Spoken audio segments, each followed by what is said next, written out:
बड़ खुशी विषय जे आम अंचल गोटे प्रसिद्ध शिक्षानुष्ठान विवेकानंद शिक्षा केन्द्र तराइलो टूरा तार आज वार्षिक उत्सव हो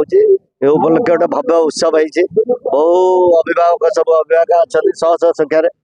सब छात्र अभिभावक मैंने बापा सब आगे निमंत्रित अतिथि मान अच्छा बहु मान्यगण्य व्यक्ति अच्छा तेणु ये गोटे भल उत्सव यहाँ को आसवाक आम भारी आग्रह लगे कारण ये गोटे आदर अच्छे स्नेह अच्छी भल पाठ पढ़ा हो बहु पिला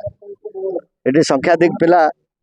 सब रकम पुरस्कार राज्य स्तर पुरस्कार पाई वृत्ति पाई सम्मानित होती आमर बड़ खुशी कथा ये मो पड़ोशी निर्वाचन मंडली हेले भी आमर या सहित संपर्क अच्छे आम पिला भी पढ़ुं निर्वाचन मंडल उपांतर यहाँ से दृष्टि मुझे ये अवसर में अनुष्ठान सब उद्योक्ता मान अनुष्ठान अध्यक्ष अध्यापक समस्त अध्यापिका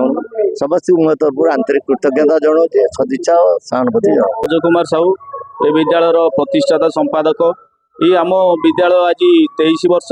पदार्पण करी सांस्कृतिक उत्सव ये अंचल एक आंचलिक पर्व भाव में परिगणित होती समस्त गोटे थाए केमी आम जा विवेकानंद वार्षिक उत्सव पहुँचू गोटे आग्रह थाए आज आम विद्यालयर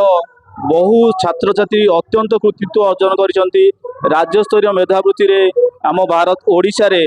18 गोटी पिला आमर पाई जहाँकि आम विद्यालयर गर्व आ गौरव एवं ब्लॉक स्तर में जो 5 जन छात्र छात्री आमर पुरस्कार देते वृत्ति परीक्षा देते समस्ते कृतित्व अर्जन कर नंबर 1 स्थान में अच्छा दीर्घ 2008 मसीह 2024 मसीहा पर्यंत आम विद्यालय द्वारा परिचालित ये समस्त छात्र अत्यंत कृतित्व अर्जन कर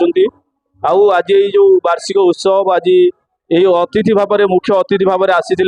आमर मान्यवर पूर्वतन मंत्री तथा वर्तमान विधायक घसीपुरा श्रीयुक्त बद्रीनारायण पात्र महोदय एवं उपस्थित थिले विजय कुमार साहू अध्यापक कुशलेश्वर आंचलिक महाविद्यालय उपस्थित थिले अध्यापक निरंजन पति डुबुरी कॉलेज अध्यापक एवं उपस्थित थिले आमर विजय शरद कुमार राउत जे कि पूर्वतन ब्लॉक शिक्षा अधिकारी एवं अन्य माने उपस्थित थिले आउ ए वर्ष आमे विवेकानंद सम्मान भाव में श्रीयुक्त बाबाजी चरण जेना एवं श्रीयुक्त पीताम्बर साहू महोदय को पुरस्कृत करुचु जहाँकि आम गर्व और गौरवर विषय।